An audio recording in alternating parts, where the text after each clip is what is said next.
కూరగాయల ధరలు మండిపోతున్నాయి. ఈ వ్యాపారం చేయడం కష్టమే అంటూ కూలబడిపోయాడు. కూరగాయలు అమ్మే సూరయ్య. నువ్వు అలా అంటే ఎలా? అలవాటు పడ్డ వ్యాపారం తెలివిగా మసులుకొని అమ్మకాలు కొనసాగించడమే మంచిది. కొత్త వ్యాపారమైతే అలవాటు పడ్డ వరకు దినదిన గండమే అంటూ భర్తను ఉత్సాహపరచసాగింది భార్య రత్నాలు. నువ్వు అలా అంటున్నావు కానీ గంట నుండి కిలో 40 అంటున్నా. కొనేవారి సంఖ్య అంతంత మాత్రంగానే ఉంది ఉస్సురుమంటూ చెప్పాడు సూరయ్య. కొద్దిసేపు నువ్వు విశ్రాంతి తీసుకో, నేను అమ్మి పెడతా ఈ కూరగాయలు అంటూ భరోసా ఇచ్చింది రత్నాలు. సూరయ్య నిద్రకు ఉపక్రమించాడు. గంట పోయాక లేచి చూశాడు. కూరగాయలన్నీ అమ్ముడుపోయాయి. నష్టానికి అమ్మేశావా? అనుమానంగా అడిగాడు. పావు కేజీ 10 అని అరిచాను. 40 రూపాయల దగ్గర 10 రూపాయలు తక్కువగా అనిపించడంతో బరువు విషయం మరిచి కావలసినవి కొన్నారు. అసలు విషయం చెప్పింది రత్నాలు. భార్య తెలివికి మెచ్చుకొని ఆ రోజు నుండి భార్య చెప్పిన మెలకువతో వ్యాపారం చేస్తూ నిశ్చింతంగా ఉన్నారు సూరయ్య.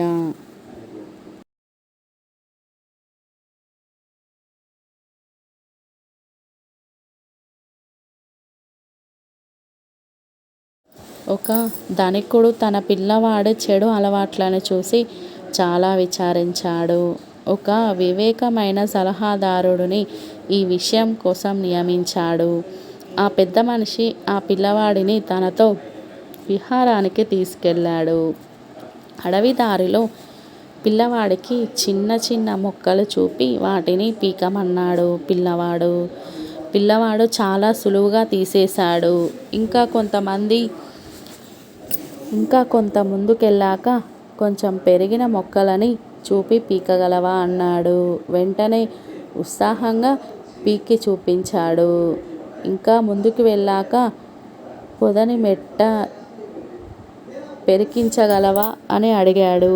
కొంచెం కష్టపడి అది కూడా ఎలాగోలో పెరికించాడు. ఇంకా పెద్ద చెట్టు చూపి దీన్ని పీకగలవా అని అడిగాడు. నా వల్ల కాదన్నాడు.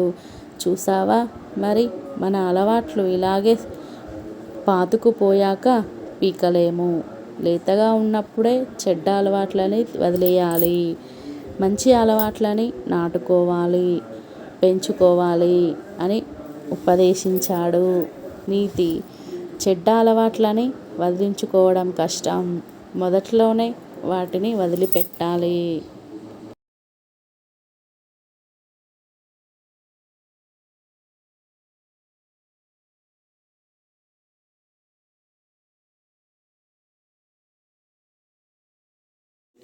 కుక్క బావి కథ. అనగనగా ఒక ఊర్లో ఒక కుక్క తన 6 బుజ్జి కుక్క పిల్లలతో వాటికి మంచి బుద్ధులు నేర్పిస్తూ హాయిగా కాలక్షేపం చేస్తూ ఉండేది. ఒకరోజు తన పిల్లలతో ఊర్లో తిరుగుతూ ఉండగా ఒక బావి కనిపించింది. ఆ బావిని చూపించి, మీరెవరూ ఈ బావి దగ్గరికి వెళ్ళకండి, చాలా ప్రమాదం అని చెప్పింది.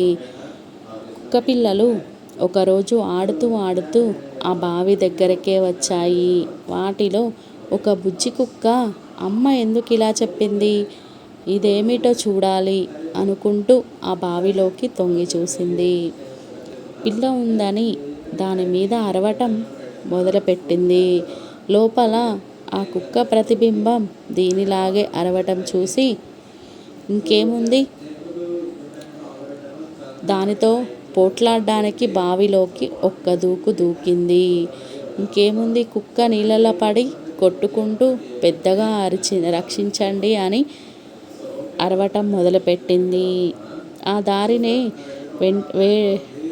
వెడుతున్న ఒక రైతు, అయ్యో కుక్క నీళ్ళలో పడిపోయింది పాపం అని దాన్ని బయటకు తీసి రక్షించాడు.